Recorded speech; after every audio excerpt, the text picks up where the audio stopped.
Cher réseau, bonjour, je m'appelle Cédric 14, je suis conseiller en investissement financier et en investissement participatif. Pour ce 4e épisode, nous allons aborder les notions de comportement et de psychologie lorsque l'on investit sur les marchés boursiers. Connais-toi toi-même. Voici le proverbe qui pourrait à lui seul résumer ce qu'il faut retenir de cet épisode. Pourquoi est-il nécessaire de bien se connaître ? Eh bien parce qu'investir sur les marchés financiers vous met face à une situation dans laquelle vous n'avez pas totalement le contrôle. Vous êtes confronté à un risque de perte de capital.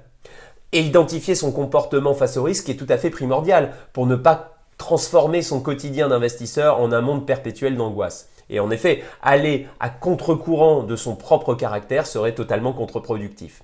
On parle alors de deux grandes familles comportementales, le trader et l'investisseur. Alors, quelles sont les différences entre ces deux comportements ? Eh bien, essentiellement, l'horizon d'investissement d'une part et la méthode de prise des bénéfices d'autre part.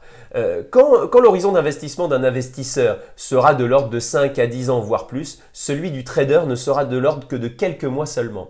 Concernant les pertes, le trader n'en acceptera que très peu. Il aura tendance à clôturer beaucoup plus rapidement ses positions en cas de baisse du cours de l'action.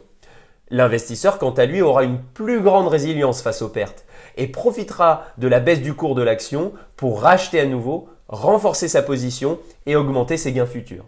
On parle alors de stratégie d'investissement. Lorsque nous avons identifié notre comportement, trader ou investisseur, nous pouvons bâtir la stratégie adaptée qu'il nous faudra évidemment après respecter avec discipline et rigueur. Je vous dis à très vite pour le prochain épisode.